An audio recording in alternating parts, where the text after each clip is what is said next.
Hello students, I hope you all are good. So today we are going to start our chapter number 3, that is synthetic fibers and plastics. In the previous class, not in the previous class means previous video, in class 7th we have already studied about the natural fibers or animal fibers. Those were silk and wool, and before that in class 6 we have already studied about the natural fibers. Those were cotton and jute. Now in this class 8, we have to study about the synthetic fibers and plastic. Okay, so as you all know already that you are surrounded by many types of fibers. Let me take an example. Your clothes, mostly they are of cotton, terracotta. If you see some plastics जो cover किए जाते हैं, जो छत वगैरह पे डाल दिए जाते हैं, so those type of plastics वो भी किस में आएंगे, फाइबर्स में आएंगे. ओके, और भी आप जो ट्यूब भी ले लें, जो बाइक का जो ट्यूब होता है, that is also a type of fibre, and many more examples for fibre. Okay, so these type of fibres are called synthetic fibres. जो हम लोग ना तो नेचर से ऑब्टेन करें, ओके, ना ही एनिमल से ऑब्टेन करें. जो मैन मेड फाइबर्स होते हैं, those are called synthetic fibres. Okay, so today there is a homework for you. You have to fill the table. You have to see around you, observe around you that how many types of objects are there which are made up of fiber, and you have to classify them. They are natural fiber or artificial. Okay, now we will continue in the chapter. Synthetic means man-made. Synthetic means man-made. Remember, you have read in your previous classes that natural fibers like cotton, wool, silk, etc. are obtained from plants or animals. The synthetic fibers, on the other hand, are made by human beings. यानी जो synthetic fibers है वो किसने बनाए हैं? Human beings ने. बाकी fibers हम लोग wool, silk ये सब कहाँ से obtain कर रहे थे? Either from animals, either from nature. Okay, that is why these are called synthetic or man-made. Remember, synthetic means man-made.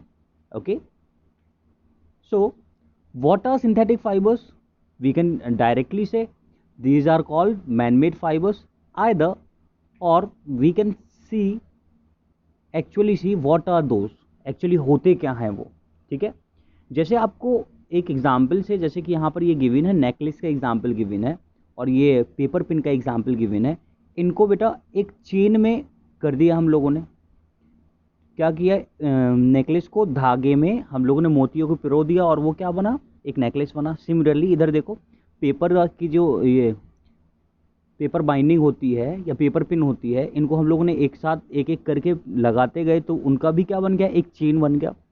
Similarly natural fibres भी क्या होते हैं, जब बहुत सारे एटम्स को या बहुत सारे मॉलिक्यूल्स को हम लोग कंबाइन करते हैं एक चेन के फॉर्म में, ठीक है, तब हम लोगों को क्या मिलता है, एक नेचुरल फाइबर मिलता है. Okay, let us learn more. A synthetic fiber is also a chain of small units joined together. Remember, वो भी क्या है, छोटे छोटे यूनिट्स का चेन है. Each small unit is actually a chemical substance. वहाँ पर ये क्या होते हैं, जो यूनिट की बात कर रहे हैं हम लोग, जैसे वहाँ पर मोती का बात किया हम लोगों ने नेकलेस में, ऐसे ही यूनिट किसके होते हैं, फाइबर के होते हैं. और ये यूनिट्स होते क्या है, ये केमिकल सब्सटेंसेस होते हैं.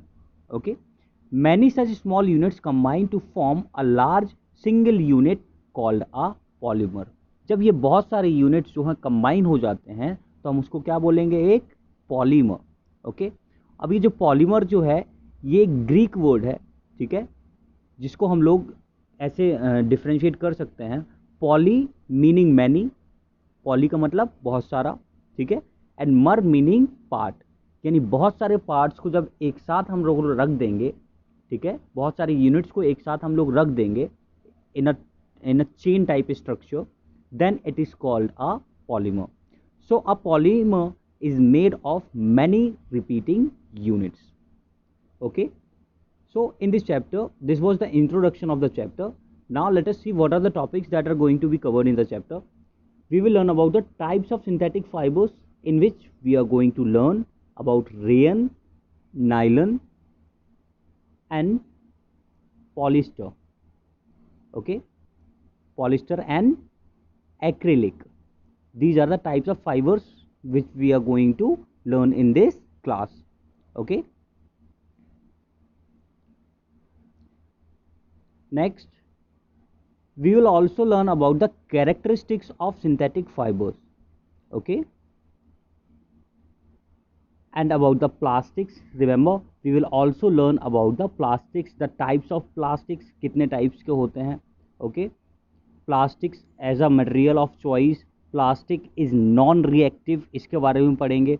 Plastic as a material of choice में हम लोग देखेंगे बेटा एक टाइप की प्लास्टिक नहीं आती है. You have seen there are many types of plastic, just like carry bags, plastic bucket, है ना. तो बहुत सारी टाइप्स की प्लास्टिक आती है, एक टाइप की नहीं आती. So we will learn material of choice, कैसे हम लोगों को किस चीज़ के लिए यूज़ करना है, उसी हिसाब से हम लोग क्या चूज़ करेंगे, प्लास्टिक चूज़ करेंगे. Okay, plastic is non reactive, ये भी पढ़ेंगे कि प्लास्टिक नॉन रिएक्टिव होता है. Plastic is light, strong and durable. Okay, plastic are poor conductors of electricity. Remember, poor conductor electricity का होता है, इसलिए इसको वायर्स वगैरह के ऊपर इंसुलेट किया जाता है. Plastic and the environment. So these are the topics to be covered in the chapter. Thank you.